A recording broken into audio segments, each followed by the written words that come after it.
Obviously, the one is real property taxes, and then the second one is through compulsory education. So we've just seen recently that the Obamacare mandate was gutted, and when you gut something financially, that allows you to really gut the enforcement of it. And you talk about that relative to different issues, especially Title 55. But when you gut something financially, which we could do with real property tax and just lowering property taxes on the front end, so dealing with some humanistic voucher system, then we could almost have de facto abolition. So the first mechanism is real property taxes. They use the physical sword to essentially own your home. If you have real property taxes on your home or your real estate, which you do, you essentially don't own that real estate. The civil government does, because they've got a perpetual lien on your property. And if you don't pay that lien, guess who knocks on your door and takes your real property? And they'll try to justify that and say, well, we're going to implement due process. That's just a guise. It's just a ruse to put a lien on your property and essentially own it. So you don't own real property. The civil government does. But in regards to the second mechanism, that is compulsory education, you mean compulsory attendance? Yes. Well, that's true. Compulsory attendance. Essentially, in the late 1800s, we did have civil government schools, and this happened on a continuum with the creation of the civil government schools, but then the various mechanisms that got it into place to where it is now. And compulsory attendance came along after the civil government schools began developing in mass through the different states. And compulsory attendance is a tragedy, and civil government essentially saying to you, you have to come to us as the gatekeepers through these boards, these school boards. By the way, boards are for Russians. Boards are not for Americans. Boards are for Russians. And the civil government says, well, you've got to come to us in order for us to give you permission to home educate or disciple your child. And various organizations on the Christian side, we don't call them out on this. They'll just say, well, you have the quote unquote freedom to home educate your child, even in the nurture and admonition of the Lord. But the mechanism is unbiblical in that the civil government is saying, well, you've got to come to us for permission.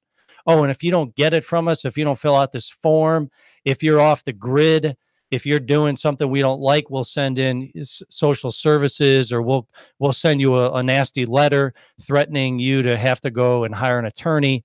And that's really what it's all about. So the two mechanisms, real property taxes and compulsory attendance. And the way we can, very simply, I'm not saying we have the political will to do it just yet. We're developing the cultural will, which will eventually breed the political will soon, I think. Paradigms move a lot faster in today's age.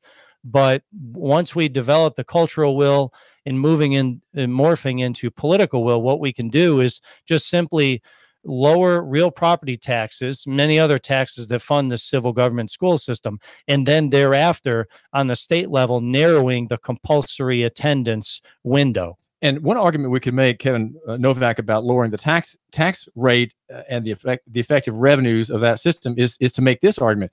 If the system has less money, its efficiencies will markedly increase. If you have suddenly a 10% loss of revenue, you're going to make some important decisions about what you can jettison as a way of program or employee group. And there's a lot of fat that suddenly comes into view when your money when you have to tighten your belt.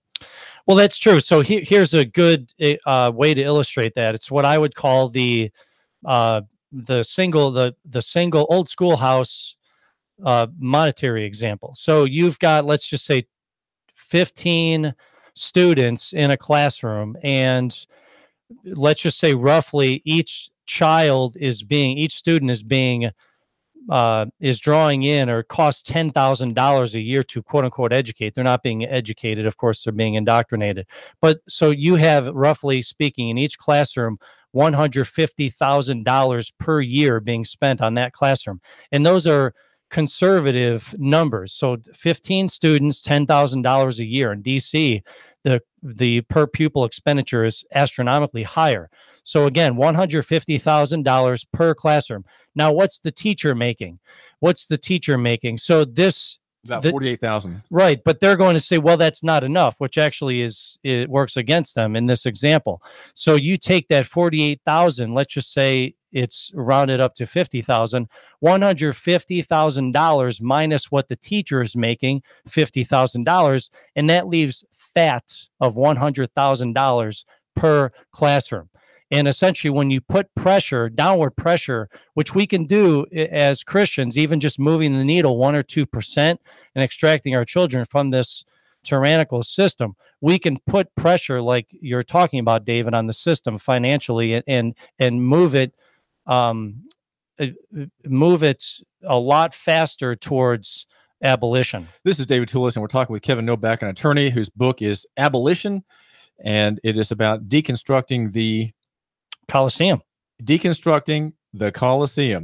And if you have a question or a comment, or maybe you have an objection, the number is 800-8949, 800-8949. Now, Kevin, my listener, he's not really, there's some internal dissonance in what you're saying, because he doesn't think the local school system is all that bad. Now, yes, it's bad in California, it's bad in other places that have progressive state governments, but here, well, there's a certain mildness, there's a certain sort of Christian flavor, and a lot, and the teachers of my children they're Christian people. They go to church. Is that not enough? Is that not enough to kind of a palliative? Is it not enough to make us say, well, really, you're throwing bombs, Kevin Novak, you're hurtling stones, and maybe you should be talking about making improvements and making some major reforms in favor of improving the system? No. Mm-hmm. Well, I'll say initially that something that should not exist can't possibly be improved. And I know this analogy is going to irritate a lot of people. Oh, well, it's still true. You can't reform a house of ill repute, and you can't reform a public school. You can't reform it because it shouldn't exist. And so that's what I'll say initially. But in regards to you saying, well, my school isn't that bad, of course everybody says that, and I will honestly say that in the South, I'm from the North, in the South it's obviously a lot harder to contrast your civil government school with the culture around it. Now, in the North, we've got football on Sundays. In the South, we've got NASCAR. So I just challenge you initially to just wonder what it is you really think. But here, I call this the Footloose example. And I try to, put catchy names to these examples. A Footloose example, you remember the movie Footloose in the 80s. You smoke a cigarette in the bathroom. You dabble in sin a little bit. Oh, it's not that bad. Well, that was in the 80s. And think about where we are now in that what's happening in our schools. We've got these mass shootings that continue to happen. We've got nihilism. We've got people that are doing a lot more than smoking cigarettes in the bathroom. We've got people that are, snorting all kinds of stuff because they're being told every day that there is no God, or if there is, he's irrelevant. And so the fact of the matter is, it's the old frog in a boiling pot example, where over time you think that you're in conformity, you think you're still on the rails, but you've gone off the rails a long time ago.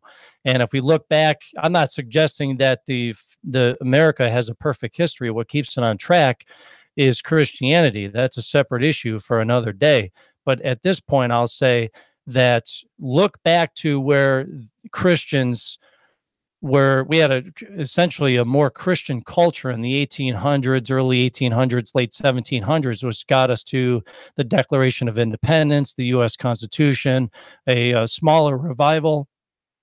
If you think you're thinking like a Christian now, that's utterly ridiculous. I think the local people, even my neighbors that think they're thinking like Christians and that they're doing God's kingdom a service by going to the system, I just challenge them to think that they're more like moderates. They're not thinking like Christians, they're thinking like moderates. Well, the Christian argument for the establishment, Kevin Novak, is this: well, my children, though my daughter is only in the first grade, and she's leading my pack, right? She's in the first grade. My daughter's there because we want to be salt and light. She's there because I want her to be a good influence on the lost children at the same table there in Mrs. Moore's first grade class? Well, two things in that regard, and that's obviously a big thing, a big challenge that we have on our side with our movement. First thing I'll say is there's no biblical justification for using a 5-year-old as salt and light. Well, I think it's 6 now. Yeah, okay. But here's another thing. Oh, okay. Let me talk to that parent for a moment. You're going to say, well, I send my child into this system to be salt and light. Where do you work? Where do you work? Is your workplace? Are you doing that? Are you doing what your 6-year-old is being expected to do? And the other thing is, and this is what I deal with a lot on the Christian side, is that it's irrelevant relative to Ephesians 6:4. That is, you have this God-given duty to raise your child in the nurture and admonition of the Lord. So separate from what you're doing with your child, you're abdicating that duty owed to God, which I would argue is a sin.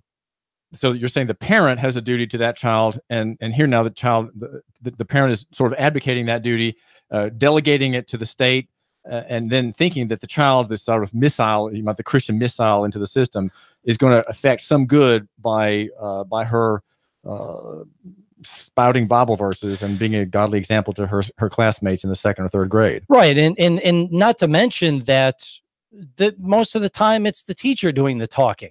And even then, it's you're paying for that teacher to be talking. So, but here's the thing: we when someone pushes back on this, I just pull. So I'm going to use their own momentum against them and say, why can't you do that in a Christian environment? Why can't you do that in your homeschool? Why can't you do that in a local school? You can do all those things, but you can do it via freedom and liberty, and not using force and coercion to take money from the person sitting in the pew next to you. You can do it through freedom. So when someone says, well, I'm going to